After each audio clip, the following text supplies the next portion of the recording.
Right, it's 4 days since the transfer window reopened for business, and already Liverpool have been making moves. Winger Victor Muñoz has completed his medical ahead of a proposed move to Merseyside. Dharma Chef has a move towards me, which is lovely. Thanks for coming in. What are the details of the deal? Looking very serious there. Yeah, sorry about that. That's all right.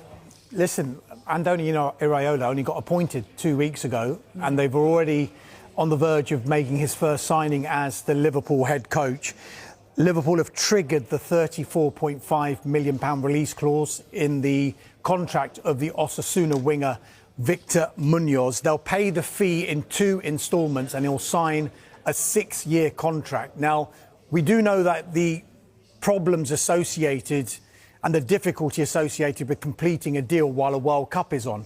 But the Spanish Football Federation gave Muñoz the permission to complete the formalities of this contract and this transfer. And once Liverpool knew about that, they really accelerated this deal. They sent staff to the US to conduct his medical, and he's now completed his medical. It's effectively now at the point where we're just waiting for an official announcement from Liverpool that Victor Muñoz is indeed a Liverpool player. Is this a case of déjà vu, shall we say, for Newcastle in terms of Liverpool in particular? The worst case of déjà vu. If you go back to last summer, Newcastle United thought they'd sorted out that deal for Hugo Ekitike, only for Liverpool to nip in and sign the French international. And then, of course, Newcastle actually lost Alexander Isak to Liverpool as well. There are a lot of similarities with what's happened with Victor Muñoz, because once again, Newcastle United thought they'd sorted out this deal. £29 million initial payment, £4.3 million in performance-related add-ons. That was all agreed between the clubs. The personal terms were agreed with the player. The player wanted to come. The agent's fees were all sorted out. But over the last 24 hours, the players' representatives, while Newcastle United were trying to set the wheels in motion to sort out a medical, the players' representatives said, just hold fire on that for the moment. And the reason that they had to hold fire on it was because I think when we use transfer window parlance, Liverpool hijacked the deal. Gazumped. Yes, that's another way of putting it as well.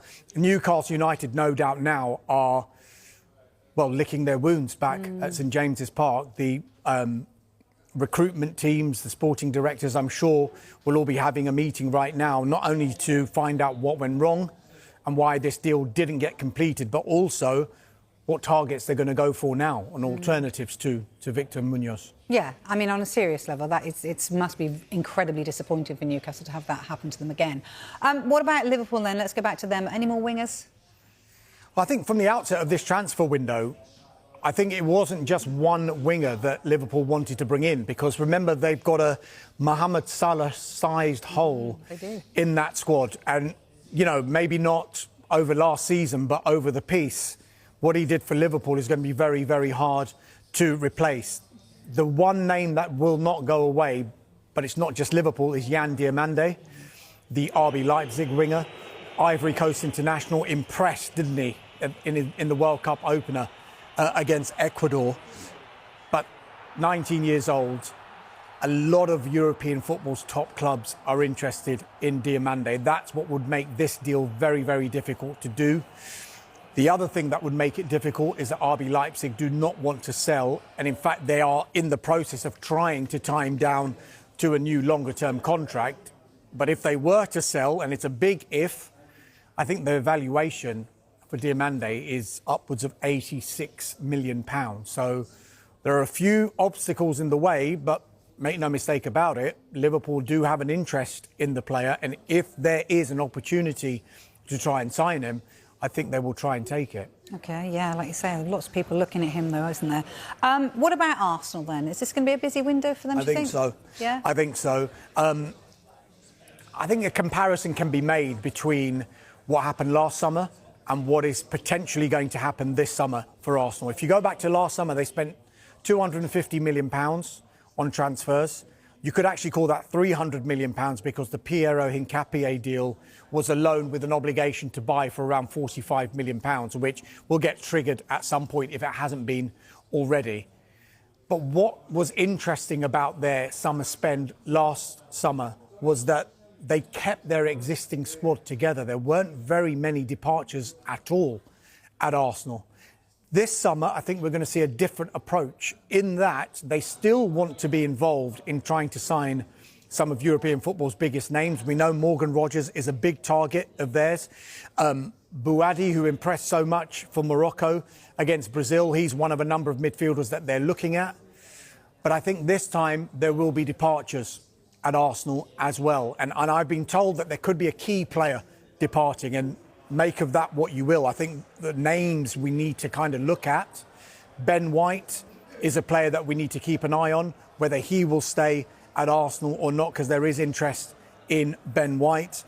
If you look at the forward line, if they're trying to improve that forward line, I don't think the players that are there are going to be able to be retained, all of them anyway. If you look at Gabriel Jesus, he's got a year left on his contract.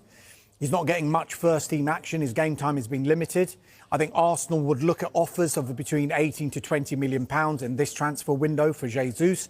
Gabriel Martinelli has got a year left on his contract, albeit Arsenal do have a year option on that. However, his game time was limited. Leandro Trossard was preferred in that position more often than not.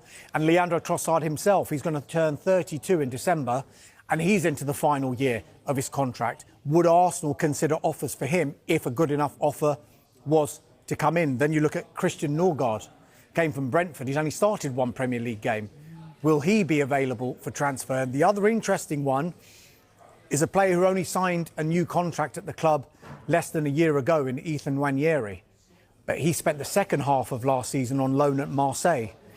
He's going to find his game time potentially limited as well, because he's behind Bukayo Saka and Noni Madueke. They're both England internationals and both at the World Cup. So I think it can be an interesting transfer window for Arsenal. They do want to bring players in.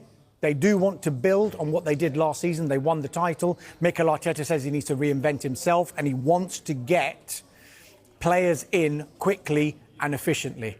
And what Arsenal's approach has always been, they will try and get all their ducks in a row. They will try and sort out deals for 4 players in one position, say, for example. And then once all those deals are agreed, they'll say, we'll go for that one. And it's worked well for them last summer. Let's see if it goes the same way this time. Looking forward to seeing the reinvention of Mikel Arteta. What will that bring, I wonder?